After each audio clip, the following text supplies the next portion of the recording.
Abran sus Biblias, por favor, a Lucas capítulo 1. Lucas capítulo 1.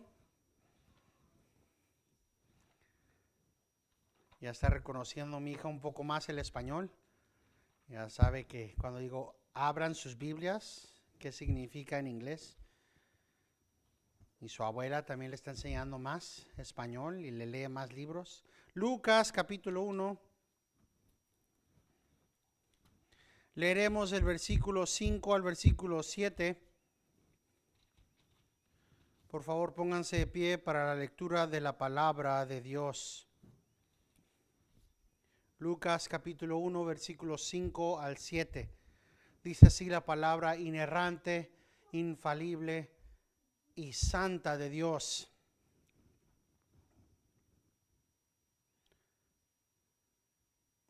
Hubo en los días de Herodes, rey de Judea, cierto sacerdote llamado Zacarías, del grupo de Abías, que tenía por mujer una de las hijas de Aarón, que se llamaba Elizabeth.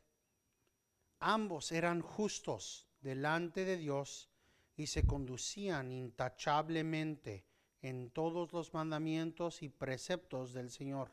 No tenían hijos, porque Elizabeth era estéril y ambos eran de edad avanzada. Amén. Oremos. Padre Celestial, te damos gracias por tu palabra, por lo bueno que es el tener esta santa y buena y edificadora palabra, Señor. Lo que nos guía, la palabra que nos dirige, Señor, la palabra que ilumina nuestro entender, Señor. Te pedimos esta tarde que seamos las ovejas de tu grey, que reconozcamos, oigamos, entendamos y apliquemos la palabra tuya que hemos de escuchar esta tarde. Señor, ayúdame a mí a expositar y declarar tus verdades claramente, Señor. Y ayuda a todos los que oyen tu palabra hoy para entender y aplicar y obedecer tu palabra. Esto te lo pedimos en el nombre de nuestro Redentor Jesucristo. Amén. Pueden tomar su asiento. ¿Qué significa ser justo? ¿Y qué es lo que vemos en la madurez? Los justos que son maduros. Eso va a ser parte de lo que veremos aquí, pero como siempre hay mucho detalle, mucha información que nos presenta Lucas el teólogo, Lucas el historiador, que es para nuestro beneficio. ¿Qué es lo que sabemos? Que en los días de Herodes, rey de Judea, hubo un sacerdote que se llama Zacarías. Y eso nos ayuda una vez más a estar firmes en la veracidad de la palabra de Dios. A ver, por ejemplo, ¿cuándo pasó esto? Si se acuerdan, hemos hablado en las últimas semanas de esa veracidad, y voy a usar esa palabra mucho, de la palabra de Dios. En cómo es que hay hasta arqueólogos y todo tipo de exploradores que por muchos años han usado la palabra de Dios para encontrar todo tipo de cosas, sea de este grupo de gente que no se creían encontrar o hasta de los gigantes como Goliat. Siempre han ido aquí, pero más que eso, nosotros tenemos que vivir, reposar y consumir constantemente la palabra de Dios. Es ilógico, casi absurdo el pensar que hay más no cristianos que creen en la historicidad, la soliditud de la palabra de Dios, en parte, ¿verdad? Porque ellos no creen que Cristo es rey, pero creen que hay datos históricos reales en la palabra de Dios. Y cristianos que se supone que tienen que saber que esta es la verdadera palabra de Dios, No la encuentran. No tienen ese tipo de fe. Hablamos de esto porque al reconocer que Lucas habla de este rey Herodes, eso nos da una idea de cuándo en el tiempo pasaron estos eventos. De hecho, detalles que normalmente se nos pasan cuando estamos leyendo la Biblia, nos da todo un mundo de información para saber cuándo en la historia estaban sucediendo estos eventos. Nuestra hermana Elizabeth entró un poco temprano, como es su tendencia, antes de la escuela dominical, y el pastor Aarón y yo estábamos hablando de la época de hielo y de los diferentes animales y del terreno, y cómo es que Job habla de las nubes y el hielo y la nieve. Y cómo es que eso nos va informando de cuándo, en cuál época existió Job. Cuando él habla de estos animales enormes como el Leviatán, la serpiente dracónica, cuando Dios le dice, ponte a pelear con Leviatán, acuérdate de la batalla porque solo sucederá una vez. ¿Qué es esta criatura? ¿Cuándo existió? Y entró nuestra hermana en medio de toda esta conversación. Estamos hablando de esqueletos preservados en tierra de unas tortugas del tamaño del piso al techo de esta iglesia y de la anchura más de 3 metros de ancho, de castores preservados de ese tiempo, enormes, y de cómo es que eso nos muestra que la palabra de Dios es verdadera. Ese esqueleto de la tortuga que murió en el diluvio, sí, era gigantesca, enorme, pero ¿saben qué? Anatómicamente hablando, no hay nada de diferencia entre esa tortuga gigante y las tortugas de mar que tenemos ahora. Igual, ese enorme castor que tiene una cabeza de este tamaño y de este tamaño, es exactamente, anatómicamente, ¿verdad? Físicamente, la misma, nada más grande que la de los castores. Ahora, la palabra dinosaurio no existía hasta el año 1841. Antes de eso, eran conocidos los dinosaurios como dragones. Se pueden ver en todo el mundo historias de dragones. Hay récords de lo que, ya viéndolo, cualquier persona moderna dice, ese es un dinosaurio. Y aquí está en la palabra de Dios.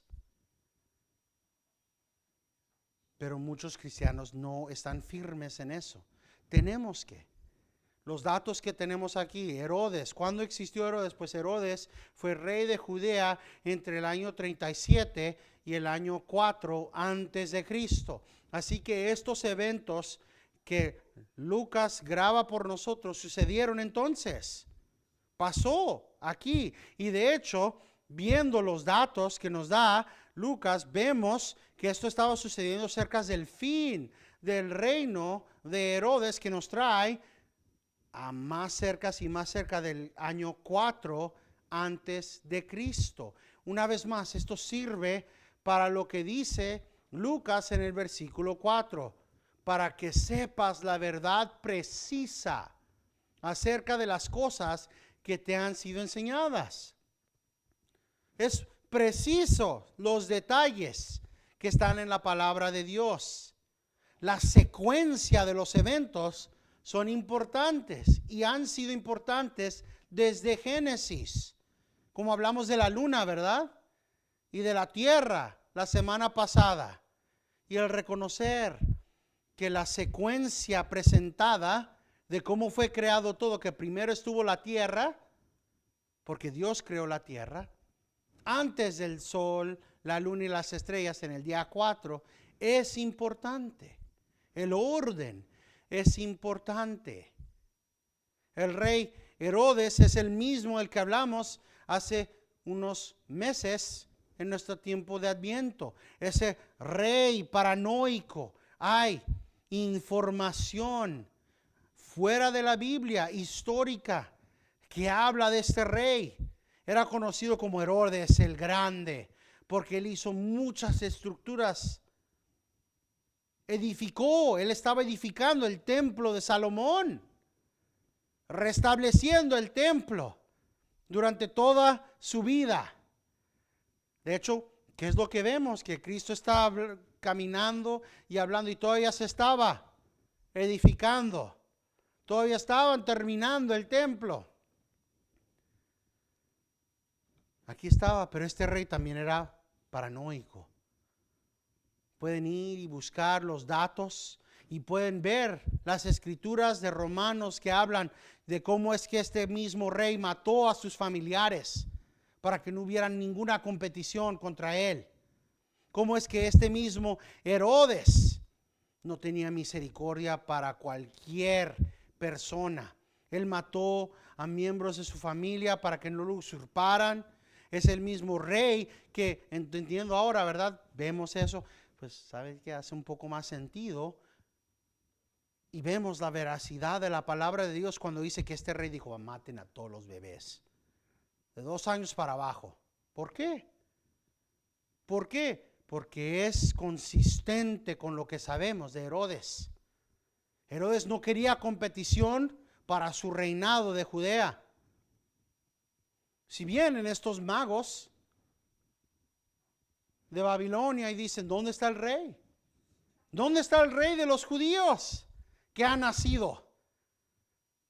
Que va a ser este mismo hombre que hasta su propia familia mató para que no hubiera competición contra él, para que nadie lo usurpara. Oh, vayan. Por favor, díganme dónde está para que yo también venga y lo adore. Pero era un asesino.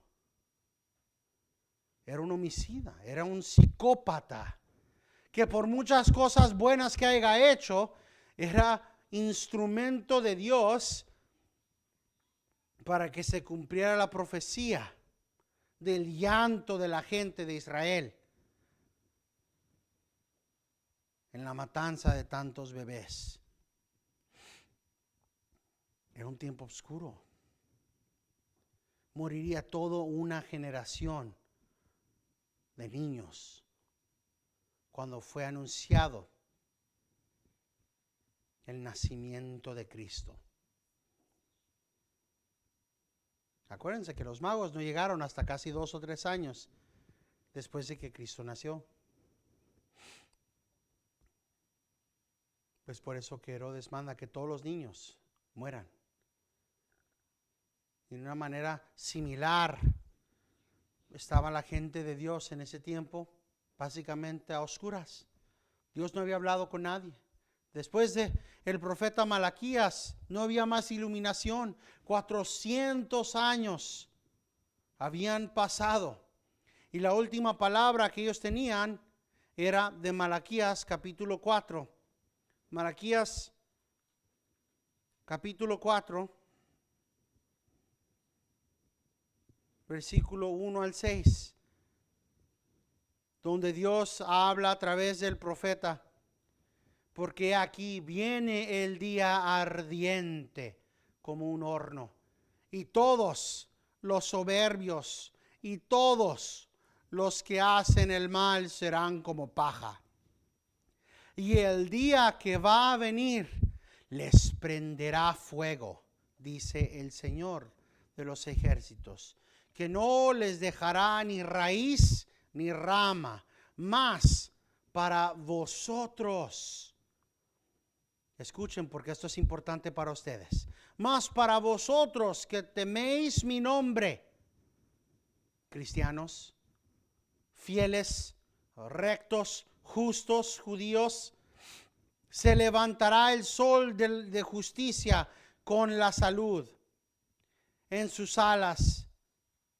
Y saldréis y saltaréis como terneros del establo, y hollaréis a los impíos, pues ellos serán ceniza bajo las plantas de vuestros pies. El día en que yo actúe, dice el Señor de los ejércitos, acordaos de la ley de mi siervo. ¿Cuáles son las instrucciones para la gente de Dios en estos 400 años? Viene el día, acuérdense de la ley, acordaos de la ley de mi siervo Moisés, de los estatutos y de las ordenanzas que yo le ordené en Horeb para todo Israel. Acuérdense de la ley. Oigan, ¿que no suena un poco similar a lo que estamos leyendo en Segunda de Pedro, en Primera de Pedro, en Judas, donde tenemos la misma instrucción? Vayan a la palabra, obedezcan la palabra, edifíquense en la palabra, continúen en fidelidad. Continuemos aquí en Malaquías. He aquí, yo os envío el profeta Elías antes que venga el día del Señor, día grande y terrible. Él hará volver el corazón de los padres hacia los hijos y el corazón de los hijos hacia los padres. No sea que yo venga y yo hiera la tierra con maldición.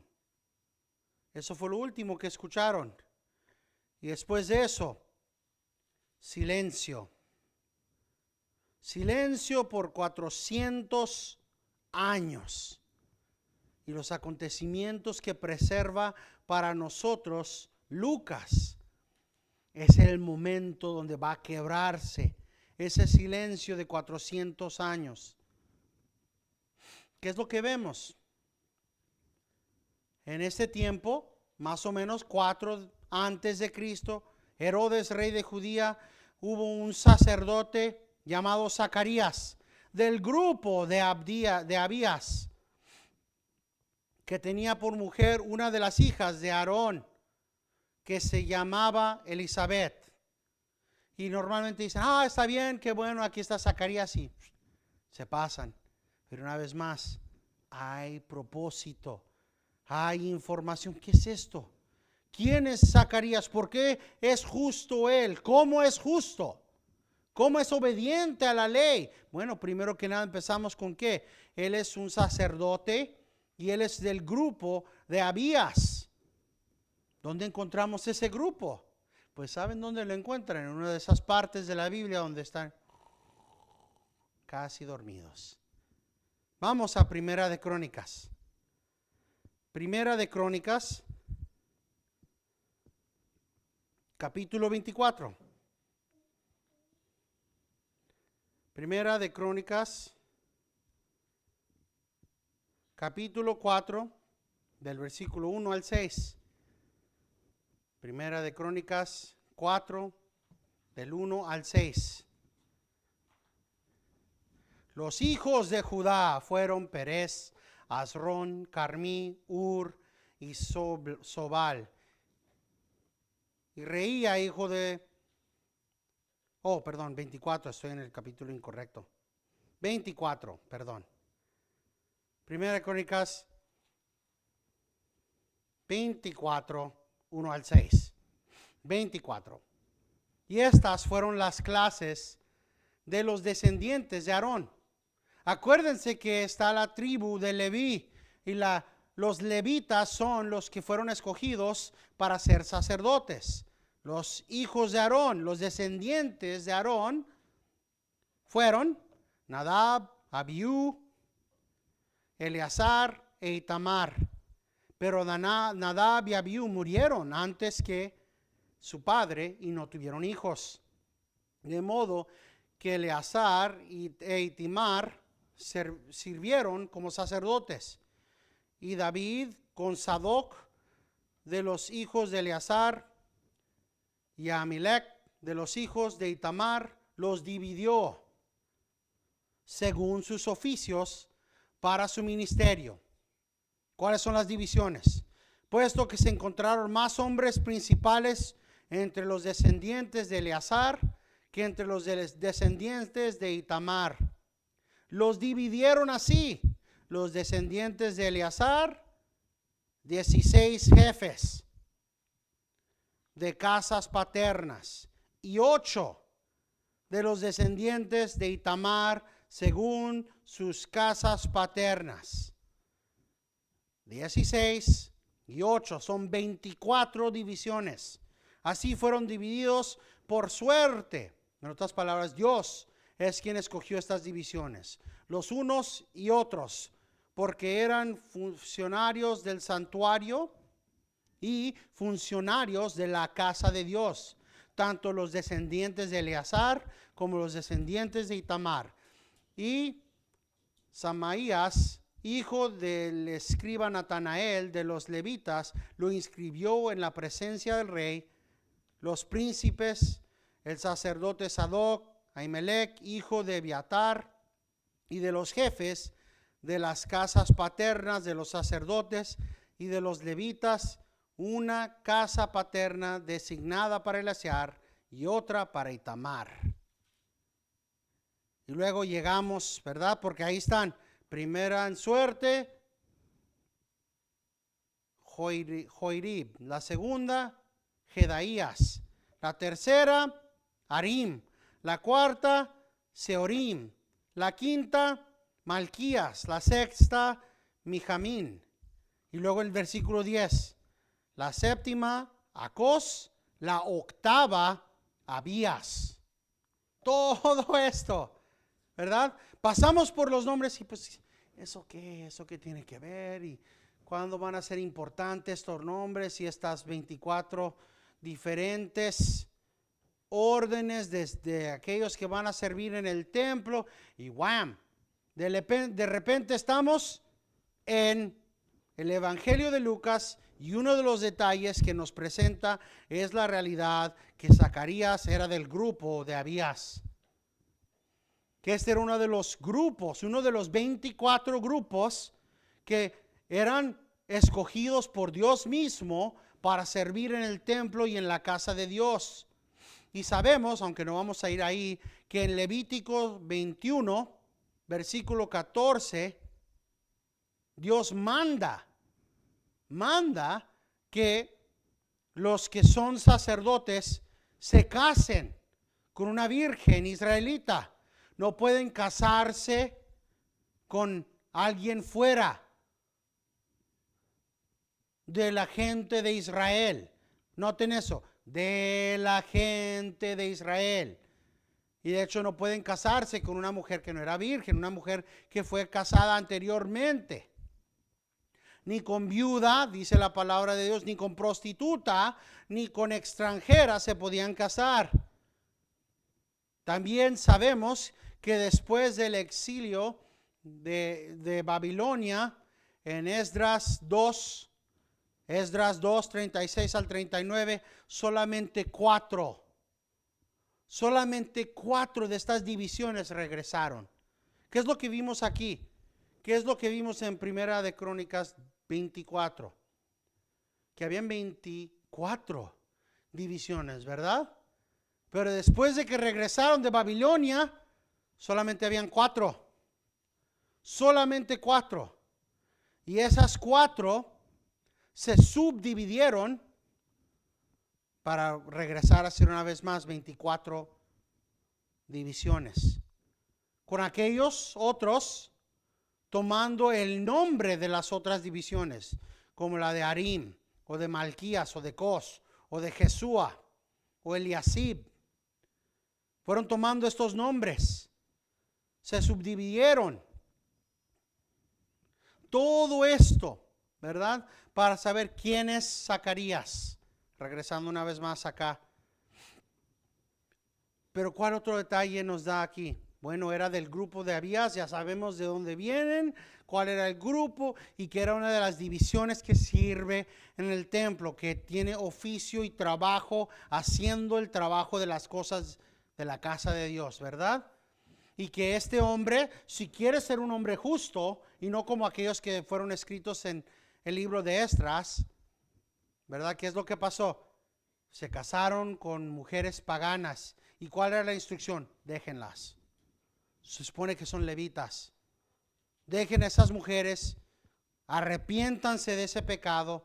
Bueno, aquí está Zacarías, que es un hombre justo y más allá, de eso. Busca adorar a Dios de tal manera que él se casa con una mujer que también pertenece a la tribu de Leví, una de las hijas de Aarón.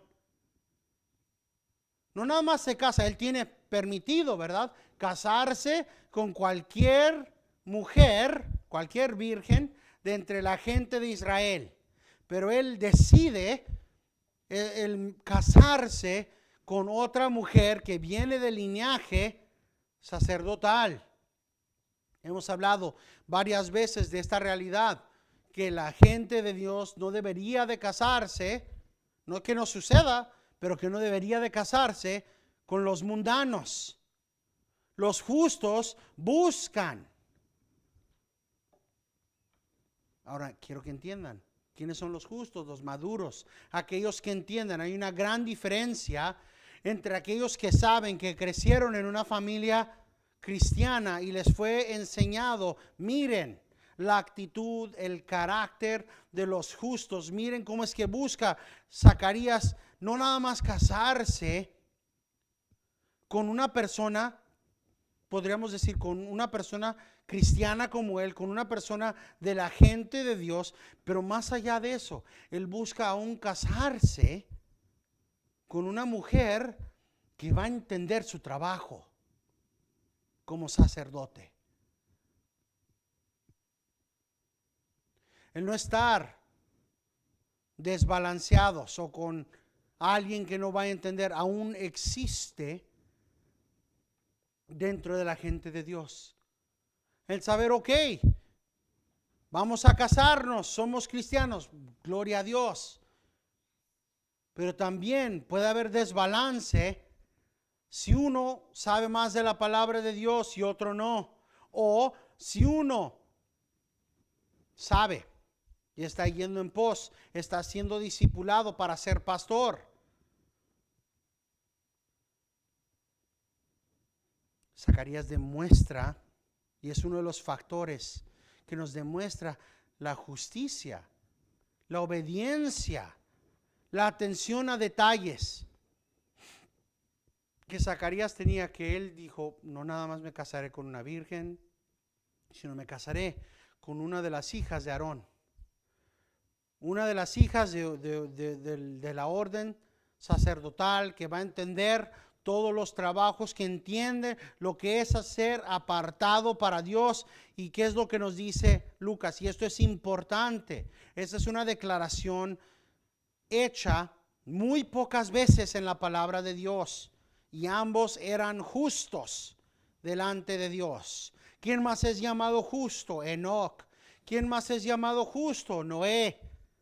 Pero muy pocas otras personas son declaradas justas y conduciéndose intachablemente en todos los mandamientos y preceptos del Señor. Este es el fruto. No nada más va Zacarías y escoge una mujer, pero escoge una mujer que está igual a él, en una familia sacerdotal, miembros de la tribu de Leví, del linaje sacerdotal. Y ambos caminan justamente, intachablemente, en todos los mandamientos y preceptos del Señor. Los hombres que eran miembros de la orden sacerdotal ya estaban apartados para el Señor,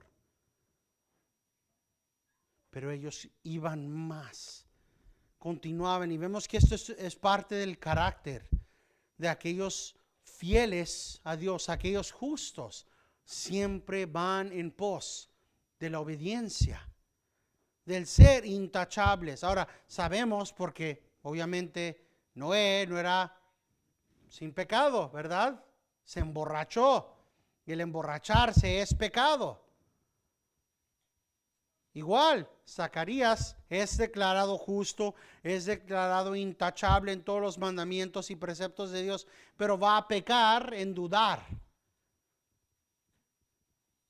No va a creer que puede él como anciano tener hijo, aunque él, siendo sacerdote fiel, ya debería de saber que la palabra de Dios le enseñó a otros ancianos, Abraham y Sara, teniendo hijos. Así que el que sean justos y el que se conduzcan intachablemente en los mandamientos y preceptos del Señor no significa perfección. Solamente hay uno que era perfecto y eso es Jesucristo. Pero si vemos la madurez, que es la meta para cada cristiano, ir no es nada más el hacer lo mínimo para el Señor, sino el hacer todo lo posible para obedecer a Dios. Dios pide dedicación. Señor, ayúdame a ser fiel. El Señor pide que oremos. Señor, ayúdame a orar. Oraré en días buenos y en días malos. Eso es lo bueno de el ver a los justos como a Daniel en la Biblia. Vemos ese mismo carácter de continuar y de obedecer. Tengan en mente, Dios no ha hablado en 400 años. Ni el abuelo, ni el bisabuelo, ni el tatarabuelo de Zacarías habían oído a un profeta hablar después de Malaquías. Sin embargo, aquí está él, continuando en la labor justa de la fe, obedeciendo los mandamientos, obedeciendo los preceptos de Dios, y no como los fariseos, nada más en lo que conviene y no en lo que es duro. Pero también es importante la declaración de Lucas aquí, que ambos eran justos delante de Dios, porque la costumbre entre la gente de ese día era decir: mira, si no tienes hijos es porque estás pecando, es porque estás errando contra Dios, estás escondiendo algo. No es como ahora, donde la gente se aman tanto a sí mismos que mejor prefieren no tener hijos y son mamás de gatos o papás de perros. Una absurdidad. No, esto es toda una generación de gente que dice: el tener hijos, el crearlos en el amor y la instrucción de la palabra de Dios es lo bueno. Este hombre justo hubiera querido y había orado toda su vida por la oportunidad de obedecer a Dios en crear, ayudar a que haya hijo o hija creciendo en estas realidades y en obediencia como él. Pero también consideren cómo obedece él. No nada más voy a encontrarme a una cristiana, sino una cristiana que me entienda. Porque también tenemos esas mismas dificultades aquí. ¿Qué le voy a enseñar a mi hija? ¿Qué debería enseñarles a sus hijos y a sus hijas? No es suficiente el no casarse con un mundano. De nada te sirve si cuando eres bautista te casas con un carismático. Hay todo un mundo de diferencias. Ambos son cristianos, pero uno va a estar hablando en trabalenguas y otro no. O, para ponerlo de una manera más fácil de entender, cuando un bautista se casa con una presbiteriana, que dicen los presbiterianos: bauticen bebés. Son miembros del pacto. ¿Y qué dicen los bautistas? Se bautizan a los que creen y reconocen que son pecadores, pero ambos son cristianos, ¿verdad? Creemos sinceramente que nuestros hermanos y hermanas presbiterianos son nuestros hermanos y nuestras hermanas en la fe, pero que erran gravemente cuando hablamos de bautizar a bebés. Así que, ¿qué vemos de la justicia de Zacarías? No nada más buscar a esposa de entre la gente de Israel, pero una esposa que tenga teología, tenga entendimiento similar a él. Tenemos esos mismos elementos secundarios de la fe, pero tenemos que estar caminando comúnmente. Igual, de nada sirve a un esposo, una esposa, una mujer, un hombre que es maduro casarse con un bebé. Va a haber dificultades, más dificultad si es una jovencita madura casándose con un joven inmaduro. ¿Saben qué tan lleno están los grupos cristianos? Aún los grupos reformados de mujeres que dicen: mi esposo no quiere guiarnos en adoración familiar, no quiere dirigir, no quiere ser la cabeza que la palabra de Dios dice que debería de ser. Sí, vamos a la iglesia, sí, leemos la Biblia, pero no le interesa el que adoremos juntos, no le interesa. Son mujeres maduras.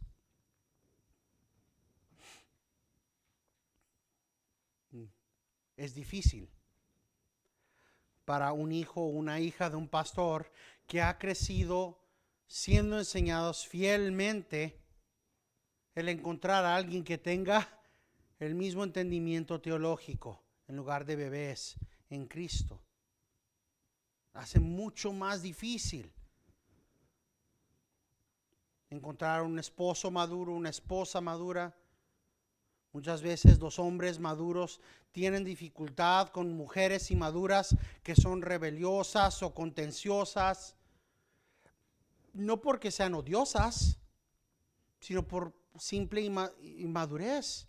No entienden lo que la palabra de Dios manda, no saben lo que la palabra de Dios dice. Les han sido enseñado toda la vida que lo único que importa es el amor, y llegan a un matrimonio donde la palabra de Dios es suprema y dicen: pero esto no es lo que me enseñaron toda la vida. ¿Qué es esto de que tú eres la cabeza y qué es esto de que Cristo es tu cabeza? Y no importa si está escrito plenamente, como lo dice Pablo. El hombre es la cabeza de la mujer, Cristo es la cabeza del hombre y el Padre de nuestro Señor Jesucristo. Siempre van a haber dificultades. Tenemos que ir, si vamos en pos de la justicia, a acercarnos más a esas realidades. Es peor para las mujeres porque se encuentran con un montonal de disque hombres de Dios inmaduros, que les interesa más el ver que está en Netflix y en Hulu y el pasársela en los videojuegos que en educar. ¿Qué es lo que dice la palabra de Dios? Que el esposo, como Cristo, ha de bañar a la esposa en la palabra de Dios. ¿Sí ven esa imagen? ¿Sí ven qué es lo que viene a la mente con el bañar a alguien con algo? Todo un montonal de agua, ¿verdad? Limpieza, pero también la cantidad necesitada para bañar a alguien. Mucha agua. ¿Saben cuántos galones se usan? Esa es otra conversación, ¿verdad? Pero ¿cuántos galones se usan cuando se baña? Muchos. Pero la riqueza de eso es lo que demanda la palabra de Dios de mí, del hermano Aarón, cuando estamos teniendo interacciones con nuestras esposas. El bañarlas es una acción de purificación, porque yo no puedo hacer nada.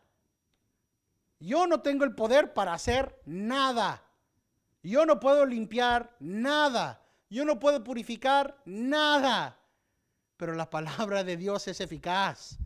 Y si es la palabra de Dios con la cual estoy bañando a mi esposa, esa palabra es poderosa. Y es lo que el Señor dice. La palabra es la que tengo que presentar a mi esposa. No videojuegos. No es que haya malo, ¿verdad? No es pecaminoso el que de vez en cuando se pongan y jueguen, o sea un videojuego, o sea un juego de mesa. Con el Monopolio. Me gusta mucho el Monopolio. Pero eso solamente si se está haciendo lo que la palabra de Dios pide. Ahora piensen en esa situación. No va a ser muy difícil, ¿verdad? Imaginarse una jovencita o una mujer que está casado con alguien que no le interesa el bañarlos en la palabra, que no están haciendo lo que la palabra de Dios les dice debería de hacer. Eso es lo que no queremos para nuestros hijos, para nuestras hijas. El ir enseñándoles: mira, esta palabrita aquí pequeña, esta parte chiquitita aquí que dice, Zacarías era un sacerdote del grupo de Abías y tenía por mujer a una de las hijas de Aarón. Y ambos eran justos delante de Dios y se conducían intachablemente en todos los mandamientos y preceptos del Señor. ¿Cómo puede pasar eso? Porque este hombre reconoció que él necesitaba una mujer madura, una mujer que entendía los requerimientos que Dios mandaba de él como sacerdote de Dios, y se casó con una mujer de linaje sacerdotal que podría entender todo lo que Dios demanda de él como ser apartado, los trabajos, la obra, lo que él tenía que hacer, y juntos iban en pos de obediencia perfecta ante Dios. Un esposo y una esposa dedicados a servir y glorificar a Dios juntos es una cosa hermosa, pero muy escasosa en nuestro día. Muy difícil de encontrar. Vemos el panorama y se engañan los jóvenes y se engañan las jovencitas si piensan que pueden ganarse al esposo o a la esposa en Cristo si ellos ya son cristianos. El Señor no nos pide que le digamos a ese joven o esa jovencita, sí, trate de ganársela, sino decirle, busque entre la gente de Dios a su esposo o a su esposa. Les he dicho de la tristeza que hay ahorita en esa realidad. Y esta escasez aún se encuentra entre los mundanos. Hace un mes o 2 meses vi un video, 5 minutos, nada más 5 minutos. Y eso era lo de largo, no vi todos los 5 minutos, ya vi como 2 o 3 minutos. Donde son un montonal de hombres de todas las partes del mundo. Y todos están diciendo lo mismo. Y si tienen un reloj o quieren ver el reloj de atrás, miren cuántos segundos toma decir esto. Hola, mi nombre es X, tengo X años de edad y nunca he tenido novia o nunca he estado casado. 10 segundos, ¿verdad? Menos. ¿Cuántos hombres estuvieron en ese minuto, en esos 5 minutos de video? Muchos. Todos diciendo lo mismo. Hola, soy X persona, tengo 20, tengo 30, tengo 50. Había un anciano de 70 años diciendo, y nunca he sido casado, nunca he tenido esposa, nunca he tenido novia. Es prevalente. Aún en la iglesia hay muchos. Tengo 20, tengo 30, tengo 40 años. No he tenido novia,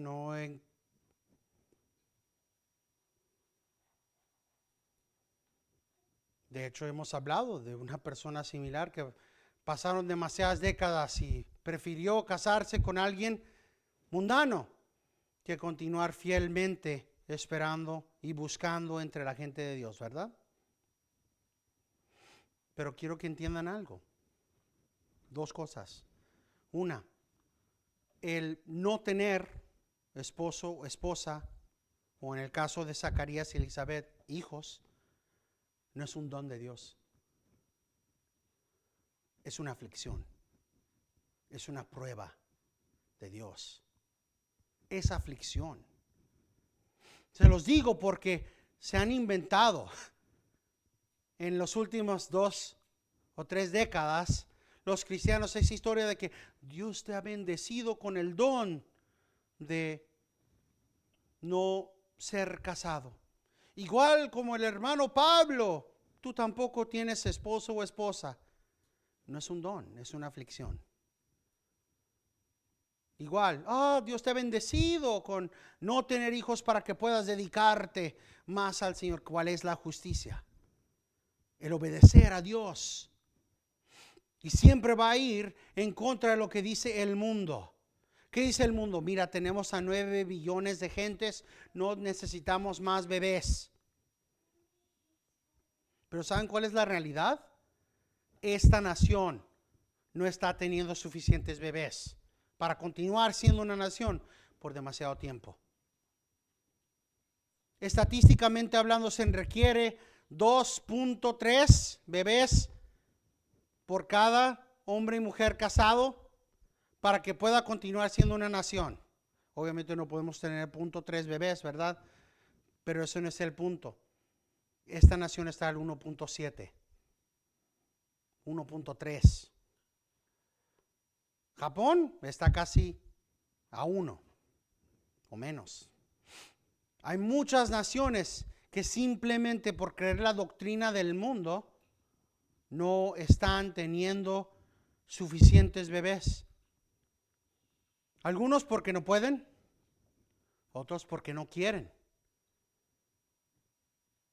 ¿Se acuerdan de los cumpleaños de su niñez? ¿Cuántas personas estaban ahí? ¿Cuántos cumpleaños hay en esta generación? ¿Cuántos niños hay? Esas diferencias son reales. Alguien justo va a ir en pos de tratar de crear una familia que puedan enseñar la obediencia del Señor.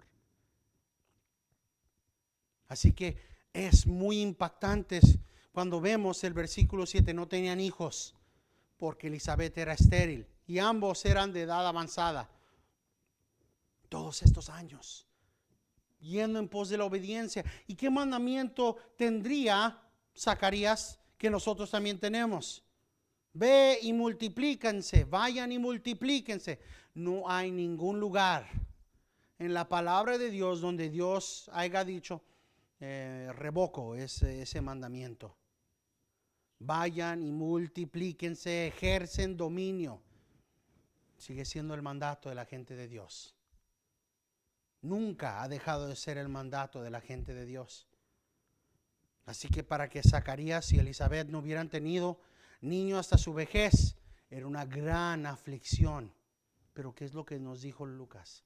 Ambos eran justos delante de Dios y se conducían intachablemente en todos los mandamientos y preceptos del Señor. Aún en medio de esa aflicción eran intachables. Aún en medio de ese dolor eran intachables. Aún en medio del anhelo y de las burlas de las gentes alrededor de ellos, se conducían perfectamente, justamente, intachablemente, obedientemente ante el Señor, aún en medio de la tribulación de no tener hijos.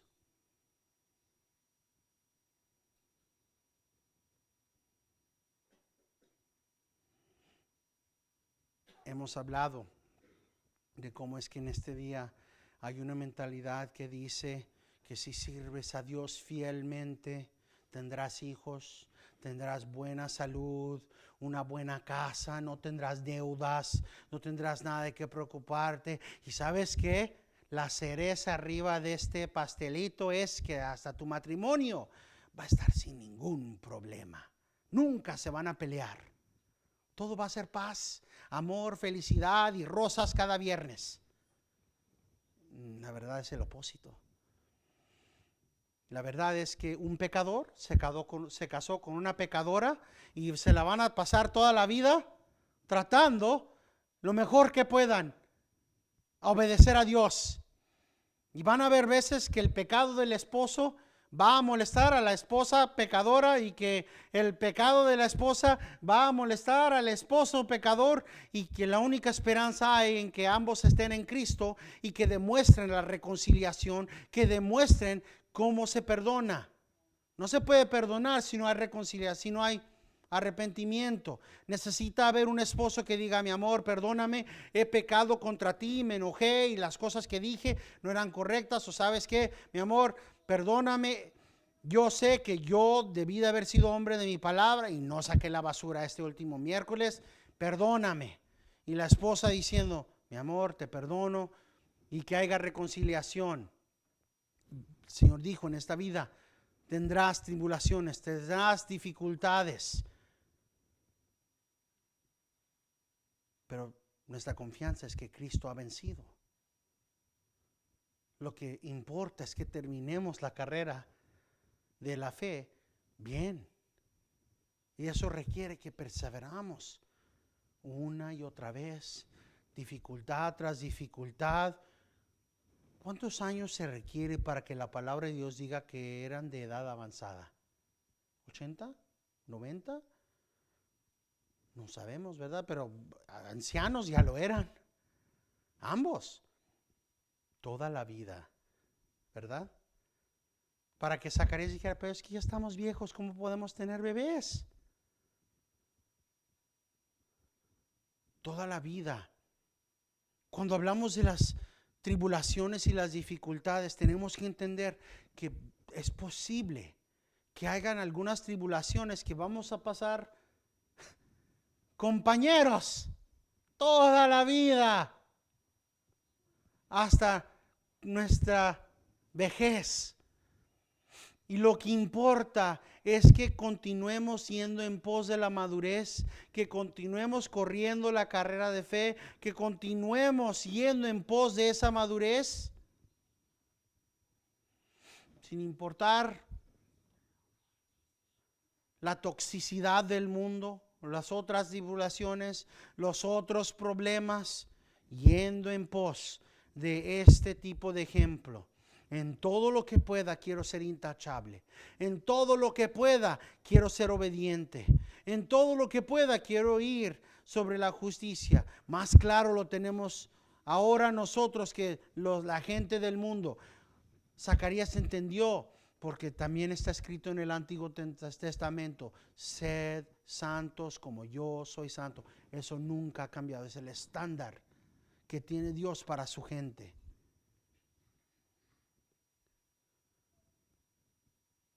Naceremos con problemas, tendremos dificultades. Le decía a un hermano en Cristo, y con esto vamos a acercarnos a cerrar, cuando vio mi bastón, me dijo, qué buen pastor, qué buen bastón tienes. Me dice, me gusta mucho el león que tienes ahí. Le dije, esto lo escogí muy al propósito. Este león con la corona era para acordarme a mí cada vez que camino, que ni caminar puedo si no me está soportando el Rey de Reyes. Una ilustración que yo tengo para mí mismo, no lo tengo para, mira qué chido el pastor, lo tengo para mí mismo, para mi beneficio. Para que cuando tenga dificultad después de predicar y tenga que inclinarme más sobre este bastón, me acuerde, ni caminar tengo yo la capacidad de hacer, ni pararme puedo a veces, si el Señor no me fortalece. Eso es lo que tenemos que tener en mente nosotros cada día, cada momento. Cuando nos duela la cadera, cuando nos duela la espalda, cuando no podemos caminar, cuando parece que la desesperación está por hundirnos, Dios es nuestra confianza. Dios es nuestro escudo. Dios es nuestra fortaleza. Y eso es lo que ayuda a que nosotros podamos, como Elizabeth, como Zacarías, ir en pos de esa intachabilidad en obediencia. Continuaremos la semana que viene en los otros versículos, pero terminamos con las palabras, el recuerdo que necesitamos cada uno de nosotros. Cuando vemos esta perfección, esta justicia, esta manera de ser intachable en todos los mandamientos, en todos los preceptos, cuando sabemos que hay miles en la palabra de Dios, esta bendición es el ancla que nos sostiene. Judas 24:25, y a él que es poderoso para guardaros sin caída y para presentaros sin mancha en presencia de su gloria, con gran alegría, al único Dios, nuestro Salvador, por medio de Jesucristo nuestro Señor, sea gloria, majestad, dominio y autoridad, antes de todo tiempo, y ahora, y por todos los siglos. Y toda la gente de Dios dice, amén.